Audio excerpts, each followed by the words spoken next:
Dan Marino. Let's talk about that. Yeah. Danny boy. Yeah. How was it catching passes from him? Because when you got here, you quickly became his favorite target. But I always joke about Danny and I always had a problem with each other because, he went to Pitt, I went to Penn State, and we just didn't. I said, Danny, man, we're on the same team now, man. You got to let that stuff go. You got to start throwing me the rock a little bit. And so halfway through my rookie season, I got a little bit of opportunities with the team. And then that second year, man, it was just like we were clicking. And that was always a lot of fun. Dan always said, get your head around like Linda Blair, like from The Exorcist, because the ball's coming, bro. And it was coming, man.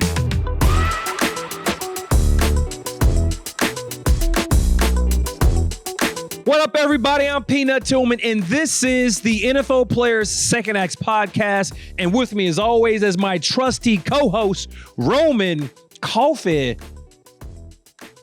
Harper. There we go. Okay. I was trying to think of something else. I was like, it's okay. Harper. It's okay. I gotta admit, I think this is the first time I love Peanut's shirt more than my own shirt, and it's beautiful, Peanut. And it's like the third compliment I got on my shirt. I love that. And let's go out. I'm really excited about our guest that we have on right now. I know I hate saying this, but I grew up big fan of his and loved watching him play and compete. And he's some of Miami's own and finest players of all time. So we talked about this in the car, and you was like, "Yo, I was a huge fan of this guy." So yes. First round pick out of Penn State in the 93 draft, 8-year vet for the Dolphins. He's in the Dolphins Walk of Fame, and he is the host of the podcast, The Fish Tank. Ladies and gentlemen, please welcome to the pod, Mr. O.J. McDuffie. Yeah. Hey. Thank you, man. I appreciate that. Now, as you guys know, though, it's officially 9 years when it comes to my tenure in the league, because that extra year means a lot when that pension comes around. Absolutely. So I apologize. I apologize. No worries, we can do the whole worries. thing over if you want. No, that's perfect. Okay, that's y'all, I perfect. apologize. He got his 9 years. Don't sell him short. It does matter. Anybody that tells me like, "Oh man, you played 10 years in the league," I'm like, "Actually, it was 11." Right? Oh yeah. And like you just let me get short stack that. You can't short stack that year. You know what I mean? I totally feel him. But on he that. was. I meant everything I said though. We was like, oh man, I was a huge O.J. McDuffie, man. Like he was just. I was. He was a guy.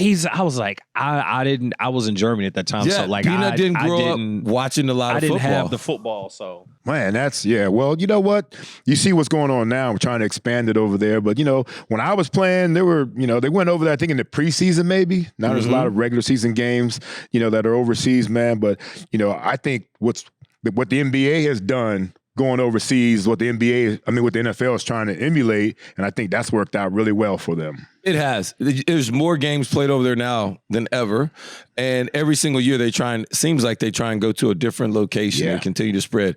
At first, it was just London, right? Back in your day, I think they went to Tokyo. Correct. I think preseason we game. need to go back to Tokyo, and then all of a sudden, next thing you know. Then they had NFL Europe where they really started to expand in the offseason. Yeah, of course, that was after your time. But, correct. And then from there, you see them go to Mexico City. And now they're going to Germany. They continue to expand. It just really, going to really Spain cool. next. They're going to Spain next. The Dolphins will be in Spain, actually. Brazil.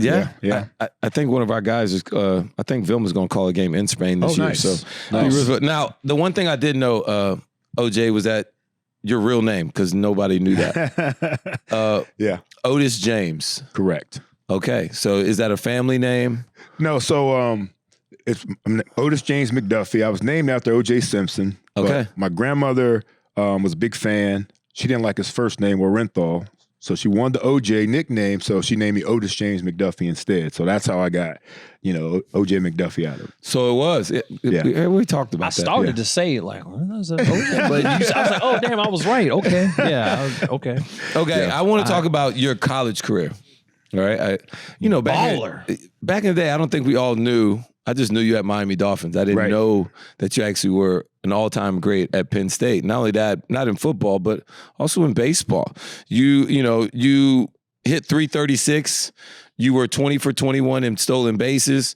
You were actually drafted in the 41st round in baseball. In the 91 draft. Yeah, so let's talk about that. How was your baseball career? Did you just grow up playing it, or was this something you picked up later? Yeah, baseball was the first thing I could actually play officially when I grew up in Ohio, Central Ohio. I grew up in Marion, Ohio, and we couldn't play tackle football until we were 10 years old. So I played baseball from 5 years old on, played football from 5 years, but it was only flag football. So baseball's always been a passion of mine. My mom loved me playing baseball because she didn't like me getting hit playing football. And so I played baseball from 5 years old all the way until my sophomore year at Penn State. And part of my decision even to go to Penn State was whether they're going to let me play baseball or not. And there were a few schools that I was talking to. 4 out of the 5 of my last 5 said I could play baseball. And once Joe Paterno said I could play baseball, that became pretty much the nail in the coffin for me to go to Penn State. And so playing baseball my whole life, playing 80 games a summer from age 13 to age 18, get an opportunity to go to Penn State and play baseball as well. They had me as a leadoff hitter playing center field. And, it was great that I did get drafted by the Angels. But, when they came and told me what the signing bonus was, I decided to focus mostly on football. But that's a different story. But, yeah, baseball has always been a passion of mine. It's still a passion of mine. My kids that are 17 and 23 now, they played baseball. They didn't play any football. I coached them in baseball. So, yeah, baseball has always been a big part of my life. What's harder out of the two sports, hitting a fastball at 100 miles an hour or catching a bomb 90 yards down the field from Dan Marino, like with some tight coverage? Yeah. Like, what's the hardest one? Well, I didn't face 100 yet. I didn't get to that point in my career in baseball. So the fastest fastball I saw was probably about 93, 94. That's still fast. Yeah, it depends. If there's any movement on it, that's a bigger problem. If there's a movement, there's a problem. If it's a flat fastball, man, that's easy hitting right there. That's batting practice right there. So and 90 yards, I would never catch a 90-yard pass from Danny. I wasn't fast enough to get down to that far. That goes to the Dupers and the Claytons and those guys that were able to get down the field that way. But, I'll catch a, 15 to 20-yard square in, sizzler, tight coverage. I loved it. So do you know are you aware that you're still in the record books for Penn State baseball? I did not know that. All right, well, let's help you out here. Let me give you something to take home with you, all right? Okay. You and one other player are still the only 2 players in Penn State history to have 4 stolen bases in one single game. All right. Do you remember doing that? I do. Okay, tell me the game. Well, I don't know the game, but it wasn't West Virginia, because West Virginia is the one game I got thrown out, and I think I was still safe on that one, Roman. Oh, yeah. Okay. I think it was 21 out of 21, but there was no replay back all then. All these stats wrong. Right? No. I was. They called me out. They called me out. They got it right. I'm not sure of the team though. It seemed like it was like a St. Bonaventure team or something like that. Who was it? Oh, I don't know. I couldn't find that part. But just know, I was hoping you could fill in the blank. I like St. Bonaventure as an answer, though. I like that answer. We're just going to go with that. Yeah, we'll go with that one. All right. Your 20 stolen bases is still tied for fourth most in school history. All right. Your 18-game hitting streak is still tied for 5th most. Really? In school history. That's the name of the school. How you say that? Oh, Duquesne. Okay. It was against Pittsburgh. Duquesne. Yeah. Okay. Got Duquesne. it. So, That was quick, Peanut. Good pull right there. I couldn't say that. I was like, wait, what's that word? I watched a lot of NCAA basketball tournaments. Right. So, yeah, I know all these. No doubt. Get me on. I ain't nobody's knee. So that is you. Congratulations. Thank I did not know that you had a great baseball career as well. Yeah, I love baseball, like I said, man. And it's amazing how much has changed, especially at Penn State. We played a nice little field with like some raggedy bleachers out there. Now they play in a little minor league stadium that's right on campus, right by the football stadium. And the program has grown. They moved into the Big Ten since I played, which is great because the competition is serious in the Big Ten, and they've gotten better.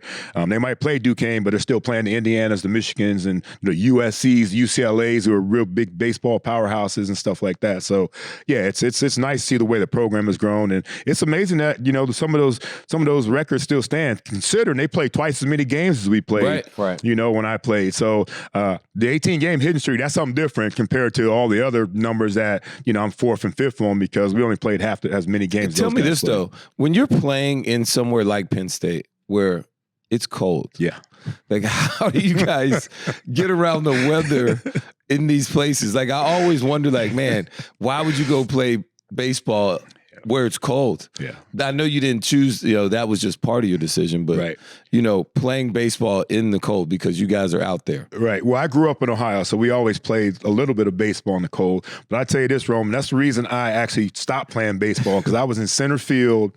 It was March, and it was snowing. And I looked at I was just thinking to myself, what the hell am I doing out here, man? Really, what am I doing out here? And you talk about that 100-mile-an-hour fastball. I didn't see that, but you see 94, you get that off the end of the bat or on the handle, man. You talk about stinging for a long time. That's when I was like, you know what, this just isn't for me, man. Yeah. And, the reason I really started playing baseball at Penn State was because, I didn't want to go through spring ball. You know how spring ball can be for football. And so I was like, you know what? I'm going to try baseball, see if it works out for me. So Joe made me play football in spring my freshman year. And then the next couple years after that, I was able to play baseball. But I was out there. It was snowing, man. I'm like, you know what? You're right, Rome. This isn't for me. I'm wondering how you got to Penn State, though, even though you was in Ohio State's backyard. Yeah.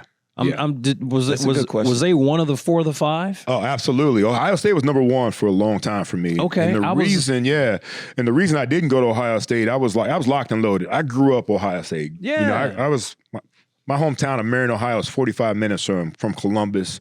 I used to watch Ohio State games on Saturday, wake up on Sunday morning and watch the replay. Yeah. Before I watched whatever game came on or 4, 6, and 10, the only 3 stations that we had at home. And so my senior year, I'm locked and loaded to go to Ohio State. In December of that year, they fire Earl Bruce. They bring in John Cooper. And John Cooper comes to visit. I'm playing basketball at this point because, in Ohio, you got to go indoors in the wintertime. I'm playing basketball at this point. John Cooper comes. I'm living, it's just me and my mom. He meets us, and my mom and I looked at each other and said, nah, this ain't the right guy for us. And so that really opened it up for the other schools. I got you. And that's how I got out of Ohio State. I visited Michigan, would never go there being an Ohio State guy. You know what I mean? Being from Ohio. I went to UCLA. It's so real between those two. Documentaries about the hate. I'm just glad he even called. If he went to Ohio State, he wouldn't even call use the N word. He would not even use that word. You can't put the M in there. You're right. You can't. I visited UCLA. I just did that. That's the first time I was ever on a plane at 17 years old. So I just took that for the trip. Never been to California, obviously. So sound like DJ. And then Notre Dame and Penn State. So those are my last 2 were Notre Dame and Penn State. And obviously I went to Penn State. Nice. So what was out of all the sports you played, because we looked you up, your Wikipedia page, and you were a baller in high school. Like football, basketball, track. Out of all the ones you did, was football your favorite one? Oh, basketball is my favorite. Really? Yeah, we all think we can hoop, man. Every football player thinks they can hoop. Obviously I'm height challenged, so that didn't work out for me as much as I like to. You still look like you could yoke that thing back in the day. You know what? At 56 now, I'm almost 56, and it's just not happening the way it used to. I had to show my kids a film of me dunking the other day, and they're like, yeah, whatever. This AI is incredible, they said. So that's where it's at with me now. But basketball is always my favorite. Football, obviously second, baseball. I just did track, honestly. I did track just to qualify for state. So I play a doubleheader in baseball. Between games, I go get some jumps in track, and then I go back and play the second game with doubleheader. So just so I could qualify for the state event. And that worked out really well for me too. Just a superior athlete. Okay, so like now Ohio's very own Bo Jackson over here. Oh, I know. I had a nickname of Bo-J, but I couldn't live up to that. He was incredible. He was incredible. I like that. All right. So you get out of college. You're drafted to the Dolphins. What was your first welcome to the NFL moment? Oh man. I mean, when they sent the uniform to Penn State to do a photo shoot next to the Lion, it was too big. It was sloppy. I see that card now. I just want to burn it. You know what I mean? But I think my first welcome to the NFL moment probably was when I got my signing bonus check. Uh-huh. And I realized that the $1 million I got was actually like 600-something thousand. Yeah, taxes. Now I learned about taxes. That was my welcome to the NFL moment. FICA's a you know what. Yeah. You know what I mean? So, and also, just a surreal moment. Walk in the locker room when, you're playing Madden in your dorm room or in my apartment back at Penn State. And you walk in that locker room your first time as a professional. You see Dan Marino, you see Keith Jackson, you see Irvin Fryer, you meet Coach Shula. It's like, man, that was that welcome to the league moment. Like, dude, I made it. That childhood dream. We all dream of playing the league, and then you dream of playing, junior high, and you dream of playing high school. You get a chance to be in college. You get to college, realize that you got a chance to play in the league, and you finally make it. I mean, that was like a dream come true to be in that locker room with that group of guys. Hold on. You asked something. You said something. I got to know. Because you grew up in that time for real. It was like Madden was just coming out. Like Madden 92 was like one of the first Maddens. And so now, what was that like having that video game in the dorm rooms back then where like, now we all play online. So it's easy. Right. But like back everyone had to just go in someone's room, I'm sure. Right. Tell me all about what was that like back in the day? The first time when the video game hit? In college. In college. Like what were you guys all how did you guys what was that like back then? Man, it was incredible, man. And it's not good for education. It really isn't good for education because you can play Madden all day. And today's Madden looks way better than the Madden I played. But when it was at that time, though, it was the best thing you had ever seen. It was absolutely incredible, man. 64-bit. Yeah, exactly right. And then, being able to, play with certain teams like that, now you can put guys on different teams, but you're stuck with that roster that you had. Yeah. You play with the Dolphins, and all you're doing is throwing the rock around the yard, man. Danny's got 700 yards passing this game, and then, then once I got in the league, I was still playing Madden, and all I did was throw it to myself for 500 yards a game, So, I mean, it really was amazing back then to see all those guys and playing with these different teams. And we used to do a random draw sometime to play the game, So you just can't pick the team you want to play with. You just a random team, and then you have to figure out how to make it happen. And so that was always fun for us. And then to play with some of those guys and play against some of those guys, man, it was just incredible. You got the chance to play for two legendary coaches, Paterno and Shula. How different were each of those coaches and how they coached? Oh, man, they were both very demanding, tough as hell. Everything about them was tough. The difference between the two is, Paterno never cursed and nobody was allowed to curse. Really? Shula, a little different story. He had some colorful words that, I didn't know Joe Paul never cursed. Not everybody talk. I don't think that's ever been out there. Yeah, he never cursed. Nobody was allowed to curse. If you cursed, you got in trouble. If a coach cursed, they got in trouble. We called them all by their first names. It was Joe, Franny, Coach Caldwell, we always call him because he's like a boss. So we didn't call him Jim, we called him Coach Caldwell. But like I'm saying, we always had, and that was one of the main differences. But the thing about it too, with Shula, he had to coach. That's really all his job was the coach. Joe had to take these young men who went to the living room, told their parents he's going to take care of them. Now he's got to worry about their education. He's got to worry about, the girls on campus, then he's got to worry about football, and so he really took the guys from boys to men, literally, and to make it happen. Once I got to Shula, though, Shula's like, it's all about business, handle your business, and we'll be business like here. So, but they were both very demanding, both well respected, man. I love both of those coaches immensely. Were they? How different do you think they were as far as like on the field versus off the field, or? Like, I could see you saying, like, Joe Paul was kind of the same because that's just who he was. What about Coach Shula? Was he, like, the same on and off the field? Yeah, so Joe was not the same on and off the field. Okay. Joe, here's the thing about Joe. As a freshman, you're really, really intimidated by Joe. I mean? I think, I got a story when I was a freshman. What intimidates him, though?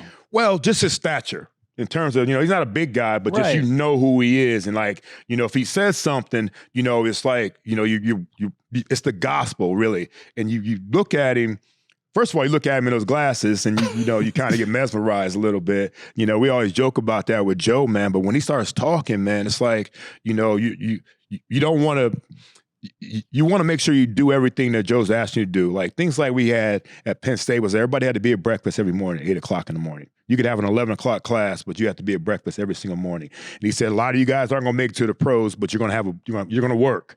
And when you work, you're going to get up every morning and go to work. So that was always something that he always preached to us.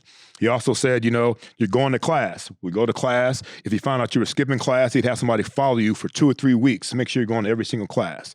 and things like that. Study hall. Study hall was mandatory for freshmen. If you're messing up in school as a sophomore, junior, or senior, you're going to study hall as well. Things like that was all the things that he had to worry about. And you make sure you didn't want to cross him on any of that stuff, because Joe would not play the best players if they weren't doing the right things, every day, going to breakfast, going to class, having their grades up. Some of our best players didn't even go on bowl trips because, they were eligible, but their grades were not what he wanted them to be. So that's some of the things that he worried about and were more concerned about than anything when it came to us. And then when then you look at, I'll tell you, one time I went to Joe's office my freshman year, and I was upset about lack of playing time. So I go and I say, I got all this stuff, I'm sitting outside his office. I got all these things in my mind that I'm going to tell him, right? And so finally his secretary said, okay, coach is ready to see you now. So I go and I got all this stuff in my mind, right? I sit down.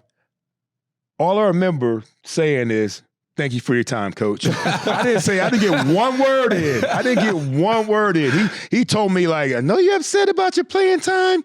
Yeah, I know that, you think you should be playing right now. I know your grades are good, but and all this stuff he kept saying, I didn't get anything off that I was going to say. And all I remember saying is, thank you for your time, coach. And that was it. And so that was just, the relationship with Joe. But that was as a freshman.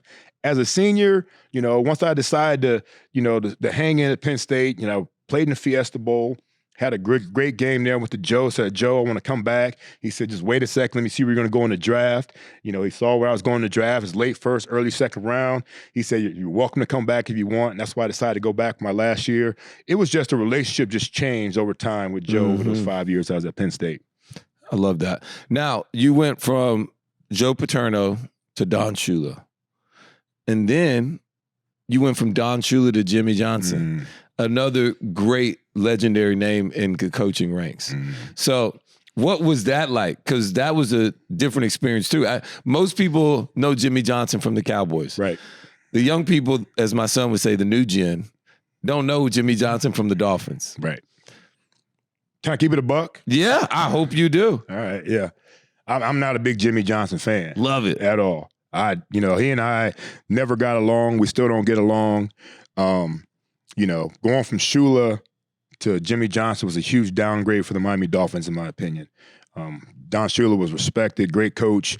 I think Jimmy Johnson got along with great talent. Got great talent at UM, had great talent in Cowboys once he got the Herschel Walker trade. But I thought he was just an average coach at best. So and he and I never got along. Still to this day, like I said. So he's not even in the same class as Joe Paterno and Don Shula. Man, he's a class way below those guys. All right. Strong statement. Strong statement. I stick by it. Dan Marino. Let's talk about that. Yeah. Danny boy. Yeah. How was it catching passes from him? Because when you got here, you quickly became his favorite target. Yeah. I mean, thank goodness that I had that opportunity. It took a little time. Duper and Clayton had just left that same year. Urban Fryer and Mark Ingram came in that year. And so I had an opportunity to really learn from those guys. Keith Jackson came the year before that. So I had an opportunity to learn from all those guys. So I really came in as a return guy. Yeah. For the most part. But I always joke about Danny and I always had a problem with each other because, he went to Pitt, I went to Penn State. And we just didn't. I said, Danny, man, we're on the same team now, man. You got to let that stuff go. You got to start throwing me the rock a little bit. And so halfway through my rookie season, I got a little bit of opportunities with the team. And then that second year, man, it was just like we were clicking. And that was always a lot of fun. Dan always said, get your head around like Linda Blair, like from The Exorcist, because the ball's coming, bro. And it was coming, man. But in college, I played with Kerry Collins for 2 years, and he threw a 95-mile-an-hour fastball too. So I was kind of prepared for Danny's fastball. But it was just great, man. Like I talked about earlier, being able to walk in that locker room and see that man, Dan the man, he was probably in year 13 at that point, maybe 12 at that point, still in his prime, it was just incredible. We have like 60 lockers in the locker room. There's like 80 guys on the, on the team, and Danny still got 2 lockers. That tells me he's the man, And the fact that, Dan Marino can sell isotoner gloves in South Florida, that really told me he was the man. And then once I got on the squad with him, man, I realized that, Dan's definitely the man. But what made him so good? The way he threw his ball, like what made him everyone I've talked. We interviewed Jim Kelly. He was like, "No, I put like a nice little spiral. I had this nail on my pinky nail, and I would just kind of like let it roll off my pinky nail and get the nice spiral." Like, what made Dan such a good quarterback? The way he threw his ball. Yeah, you know, if you ever look at Danny, you see some of these quarterbacks now. They got this big wind up. You know, Danny never had a real wind up. He threw right from the ear. You know, he threw right from here, and it was quick, like a quick release. Danny will tell you this day he couldn't throw the ball over 60 yards, but he can throw it, 50 on a rope because he brings it from here and it's really tight. So, and one thing that Danny did that was better than most quarterbacks, his anticipation was unbelievable. You know, if you're not, like I said, if you're not out of your break with your head around on a curl route or an out route, the ball's on you or it's by you. So his anticipation, his ability to read coverage was incredible, and his ability to hold the snap count to dictate, to help us and help him to see what, Roman, what the defense is playing. Mm-hmm. What coverage are they playing? So it hold the snap count just enough for those safeties to start rotating, going to the middle, going to the numbers, whatever it might be. And hell, we took advantage of that all the time, man. So his knowledge of the game, his fire is unbelievable. Like how competitive he was unbelievable. We're down in a game and we need to go down there maybe for a field goal to win. And Danny said, no, we're not bringing the kicker out here. We're going to score a touchdown, And once we got into that mode of going out there, with the game on the line, we knew we had a great opportunity to win a football game. So all those things about Danny, this competitiveness, his a natural ability. He had a sixth sense in the pocket that, he's not the most mobile guy, but hell, he can move left or right or up or back, and man, he can throw that fastball. It was just incredible to watch at times. He was always really fun because he'd get to the top of the drop, kind of slide up because he was he wasn't very fast, but had really good pocket presence, I would say, and really stepping up. I gotta ask you one thing because this was you didn't wear gloves. I did.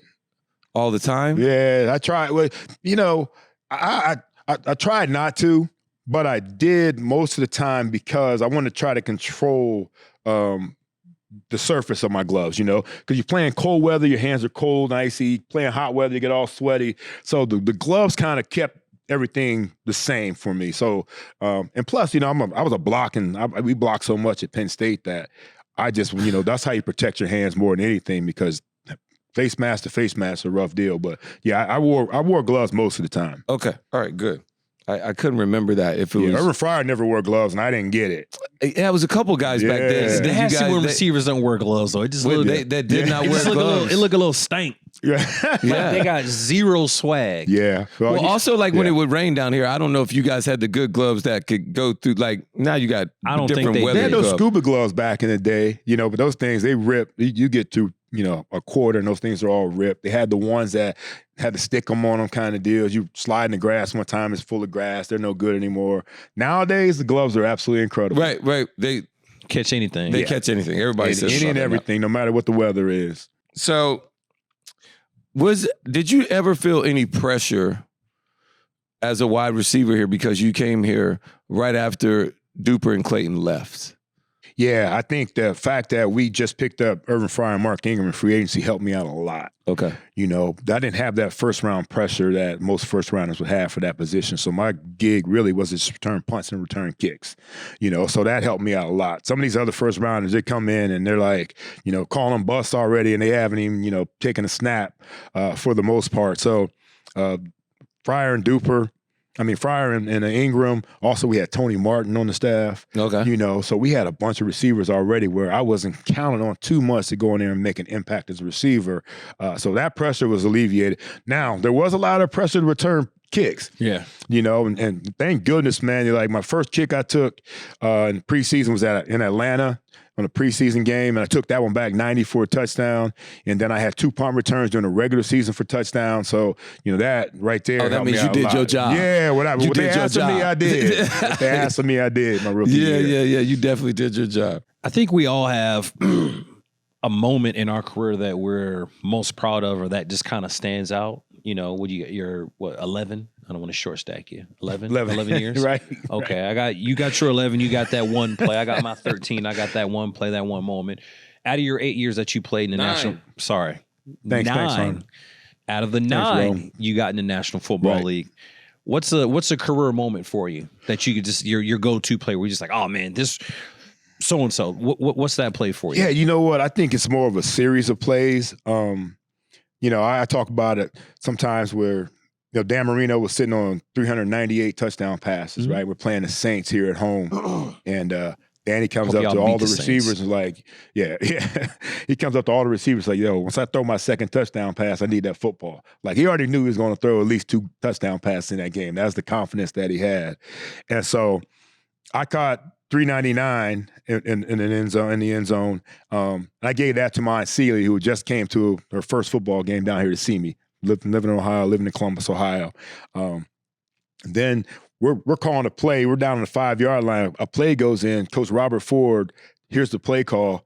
He substitutes me in and takes Lamar Thomas out. It's a 5-yard out. I scored a touchdown right there and was able to give Danny 400. So that was a special moment. And then later in that game, I caught 401. I gave that one to my mom. Oh, that's cool. So that was that game right there will always, be in my mind forever just because of all the different factors. I know they didn't have fantasy football, but you'd have been a good pickup that day. Man. 3 tuds. That would have been great fantasy. That's what? It's funny that they did have fantasy. Well, let me tell you this, though. Let me tell you the funny part about it, Roman, is that, my wife, she's 10 years younger than me, right? And they were doing, for math class, they were doing fantasy football. And so on Monday morning, their math teacher would have them calculate fantasy football points, for a grade, basically, And so once her math teacher found out she was married to me, he let her know that, you don't even know this, but you were calculating his stats when you were in high school. And she's like, get out. She didn't realize that I was a guy that, she was doing her math project or math homework for doing fantasy football on Monday after a Sunday game. That is hilarious. It's crazy. That is crazy though. But because back in the day, that's how they had to do it. Yeah. You had to wait till Monday. The paper. Yeah. Go through the newspaper. Going through all the stats and all that. All the stats. When life was so simple back then. Right. All right. Now. So simple. We call this the Second Acts podcast for a reason. And so we like to hear everybody's journey and their pathway on, talk about that transition period of, okay, you're getting done with your career now, and then now you announce your retirement. Could you maybe talk to us maybe about your retirement process, and then after that, your transition process into what you started to do next? Yeah, as both of you guys know, man, very few people retire on their own terms.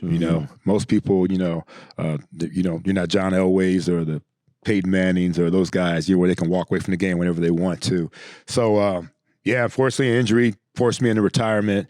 My left foot, and it took a little while to figure out that I wasn't going to be able to play again. Multiple surgeries on it, and so that pretty much led me into retirement. That's why that 9th year I was on staff, but I wasn't really doing anything. I was really just the first guy in line to get my check. You know what I mean? Because I feel like I earned that. You definitely earned it. You definitely earned it. But yeah, so the first few years for most of us, man, it's tough. It was rough, man, trying to figure out, what do we do? Because every day of our lives was so long, was so regimented. Every single minute of your day was so regimented. So I was kind of lost, man, like trying to figure out what I wanted to do. I was doing some off and on radio spots for some radio shows down here. And that was kind of fun. And then I got offered a position to do some radio down here. And so I started doing a midday show down here for 790 The Ticket. Did some work with 560 WQAM. So radio became my gig. Then until I hated it. I hated I got to the point where damn, people on the radio was like, if you do radio, it's like an all day thing. I might be on from 10 to 2, but I got to wake up early and prep for the show, go on at 10. Then I got to watch everything that night. You know what I mean? Every single thing that goes on, because I don't want to get on the next day and get stumped by some caller that says, did you watch the Heat, Marlins, Panthers? I think that's why I love all those teams. Those are my 4 teams: Heat, Marlins, Panthers, and obviously Dolphins. So I watched all that stuff just so I could do radio. But it became a grind for me that I didn't enjoy. I dreaded going to work every day. Oh, that's not a good place to be. Yeah, and I think a lot of people do, man. I get it. A lot of people don't enjoy where they work, but, it became that for me. And so I try to figure out other ways. So then I started doing some TV for the Dolphins. I did, I'm doing some radio now for them, but I only do pregame now. I can't do that same grind. You're not gonna do that? No. And so I just do some things like that. And of course, like you guys do, man, a podcast. That's more what I enjoy doing than what I was doing that grind the whole time, 5 days a week, 10 to 2, watching everything. So it was that's where I ended up doing right now. So pretty much I'm just, doing radio for the team. Nice. I do a podcast. I was doing it for the team. I'm not anymore as of this year, but, I'm just being a part of the team. I'm on our alumni advisory board where we help out a lot of former players that might be in a little need, a little leg up and different things. So just being a part of the organization has been huge for me since. I think support system when you retire is huge. I had a good one. You had a good one. Yeah. What was your support system like when you retired? Yeah, I mean, for one, I had no kids at that point. Mm-hmm. I wasn't married at that point. So really, it was just me and my boys, man, my friends. My mom was always a huge part of what I was doing, man. She moved down here mid-'90s to be with me in terms of down here in South Florida. So she was huge, man, up on my retirement. But still, though, man, there's a lot of things, man, mentally, physically that weren't going right for me. My foot was still a mess. I think, a lot of us, this is keeping it a buck too, man, drink a lot, hang out a lot, just trying to figure out where we're going in life. Right. And so, the support system was there. All my buddies moved down here. We're from Ohio or somewhere else. So they all end up moving down here anyways. My best friend, Kajana Carter, he's my son's godfather, so, they all moved down. They came down to visit and never left. That's the norm down here in South Florida. I forgot you and Kajana Carter were at Penn State around the same time. I'm the one that I hosted him and, I got him signed to stay at Penn State. Him and Bobby Ingram, my two dogs that I had to go get, and I got them. And we're very cool ever since, man. So, but my best friends in college became my brothers down here as well. Yeah, I can't believe you made it 9 years in the league and didn't get booed up. That boy made it free and clear. You deserve a Super Bowl ring off of that. Well, it's South Florida, man. That's what I'm saying. It's South Florida, man. Miami in the 90s. Keep it moving. Just keep it moving, man. Man, that boy deserve a ring for that. All right. Stupid, Rome. I'm sorry. You a fool. Tell me this. Let's talk about the Fish Tank podcast. Yes. All right. So what do you guys try and tell the fans and the viewers all about it, because for those that have never seen it and would like to know more about it. Yeah. So the Fish Tank podcast, a buddy of mine, real good friend of mine, Seth Levitt, who used to work in our PR department back when I was with the Dolphins. He came in when Jimmy came in 96. He came to me, approached me about doing a podcast in 2018. And what happened was, we go to all these different charity events, and everybody's got a charity event. There's so many golf events, whatever it might be. And you sit around, you guys know this, you sit around and guys just telling all these stories, all these anecdotes, and Seth was like, you know what, why don't we put that on a podcast? Why don't we have a guest and have them come in and just tell a whole bunch of stories? And so that's how our podcast started off. Like, we started off with guys like Channing Crowder, We had Channing. Channing, he's got so many stories. He's an oversharer too. Oh yeah, he says a lot. He does. Says a lot. Some things he might want to.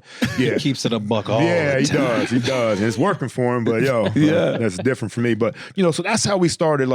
We get these guys in. We'll start telling these stories, and that's how we started the Fish Tank. Dolphin Tales from the Deep is what the tagline is on that. And so these guys were coming in telling these stories. We started off at my house on a pool table, with microphones. We went on Amazon, spent $380 on a couple microphones and a little switchboard and everything like that. And it's morphed into what we have now to always, actually being part of the Dolphins Network for a while.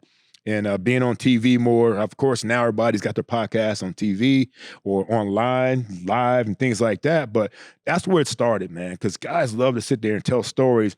And we wanted to hear the stories, but we want everybody else to hear them too, the ones they were able to tell. And so that was always a fun thing for us. And so bring back the old guys. They love telling the stories.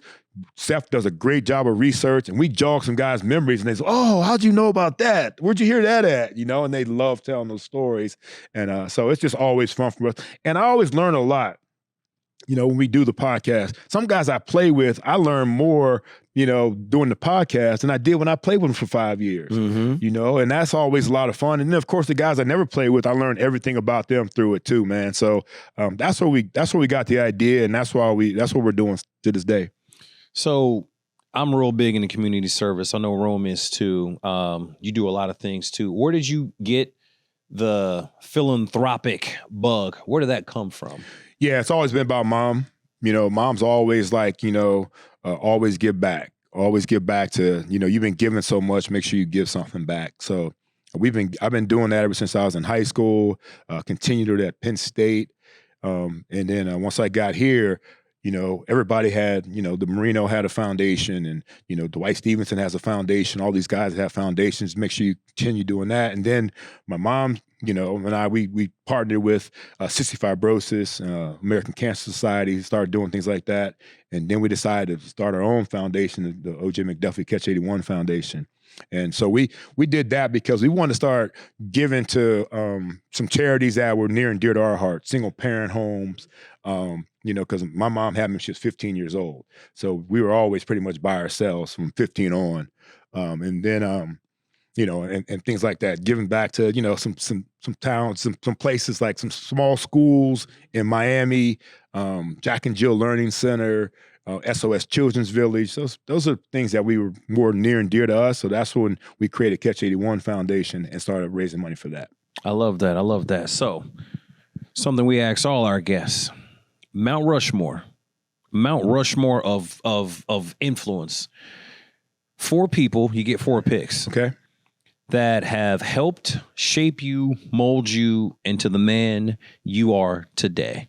The great man. The great man you are today. Man. Who would those 4 individuals be? And it doesn't have to just be related to football, just in life. Well, mom's always at the top of Mount Rushmore for me. My mom was, like I said, my mom had me, she was 15 years old.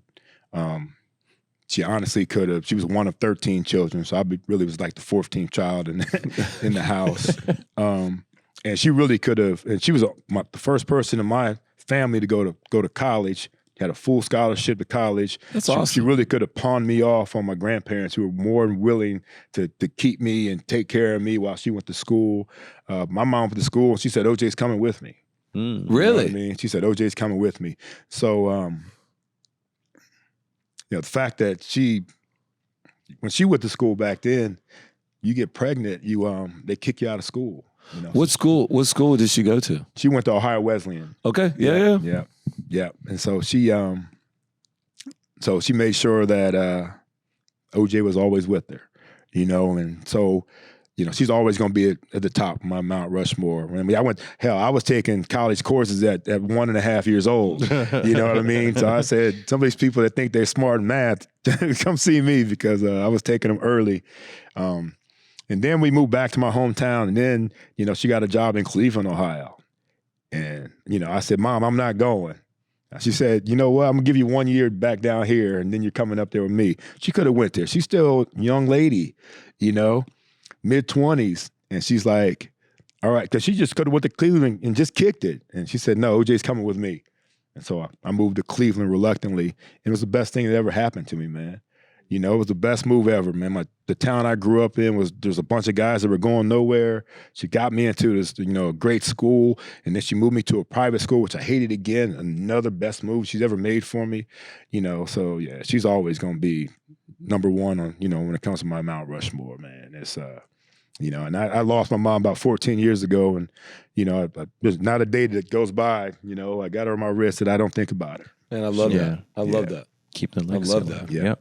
And then my Uncle Homer, I grew up without my dad, but my Uncle Homer, as you know, he was one of the 14 siblings that we're talking about.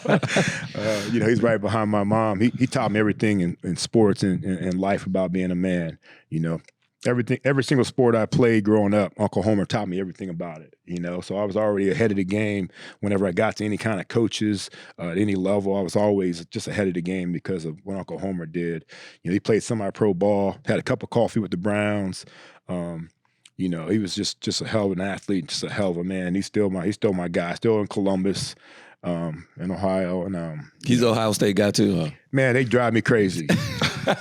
They drive me crazy, man. My whole family's Ohio State still. I said, none of y'all went to Ohio State. I went to Penn State. When y'all gonna jump ship? I got a whole bunch of family that live in Ohio. They are the same. Oh my God, the whole state. They own the whole state. They literally run the whole state. You're not lying. Yeah, they do. Yeah, for sure, man. And those are my top two, man. Then it can be spread out for the rest, man. My best friends, they kind of handle the rest of my growing up, man. Like I talk about the Kajanas, my boy Bo, Brian O'Neill, my boy Eric Gudger, all my brothers that I never had. Yeah. They kind of finish it off for me as influencers. Then, like I talked about a little bit too, Joe Paterno, his influence from just, the boys to men thing was huge for us. Once I left Ohio to go to Penn State, I never went back to Ohio until I, just to see my mom every once in a while. But I stayed in school year round, just taking classes, working out, doing all that. And Joe was a big part of that, man, from, keeping my grades up to training, to trying to hone my craft, to try to get into the league. He was a huge part of all that. So I'd have to put him on there too. But, so I think that, my mom, my uncle, all my boys, and then probably Joe Paterno. I love it. I mean, you already do a great impression of Joe Pa. That was great. And, man, OJ, man, thanks, man. I really appreciate it, man. You just don't know how big of a fan, I know I said that earlier, and I don't want to age you, but I just learned something about, we've interviewed a ton of players, a ton of former players. You might be the first that he was just like, yo, I'm excited to. Excited. You making his day right man, now. Y'all made my day, excited. You making his day. We didn't interviewed all these. I was an OJ McDuffie guy. Like this, big OJ McDuffie. This is real cool. Yeah, I had never met you guys, man. I know you guys, man. I just appreciate you guys having me on, man. This is big time. It really is. Thank you. Oh, man, no doubt about it, man. And another thing is, how much pride do you take still with the Miami Dolphins? I see you rocking the gear. You got the shoes. Anytime we have alumni that still are able to stick around their teams, and you spent your whole career here. Yeah. And so how much pride do you take in the Miami Dolphins? I know you've done a lot of TV and some radio for them, and sometimes I just like to hear our veteran guys talk about how much they represent and how much the NFL they still try and stay involved with. Yeah, man, I'm definitely blessed to spend all 9 years here. And, like I said, I'm from Ohio. I'm not going back. So I've been living down here since the day I got drafted in April of 93. I manage. Yeah. So, and the Dolphins have been great to me, man. The community's been great to me. Mr. Ross, our owner, has been great to us. We have an alumni suite that holds 60 guys, that we get every single game for $50. You get 2 tickets and you get a parking pass. And, no other team in the league does that. They really take care of us down here. And it's like, it's just amazing what this community's been like for me. So I ride or die with the Dolphins, man, and it's been a tough sled for a long time. We haven't won a playoff game since my last year. Damn. You know what I mean? Yeah. So that's 01. 01. We haven't won a playoff game since 01. And it's just sad, bro. It really is, man. But we still ride with them, man, because they ride with us. They ride with the alumni, and I'm always going to ride with them. I like that. I do too, man. Well, OJ, man, thanks so much, man, for coming on to the podcast, man. I can't wait to share this episode with all of our viewers and fans, man. So I'm just thankful. And the new gen. The new gen. This is like my son. This is for the new gen, not the old gen. This is for the new gen. Yes, this is for my son and all the new gen. OJ McDuffie is 9 years. There we go, Peanut. All right, man. Well, thank you guys for always tuning in and listening wherever you pick up your podcast, whether it's iHeartRadio, or Apple Podcasts, or iHeartRadio app. Make sure you like, share, subscribe. Leave a couple messages, hit that follow button for sure. And you can also check us out on the NFL page, NFL's YouTube channel. Yes. Did I say it right? You got it. That was cool. He keeps saying pages. I do. I try to stay away from that word this time. Yeah. But we appreciate y'all tuning in. I'm Peanut. That's Roman. That's OJ. And this is the NFL Players Second Acts Podcast. And we out.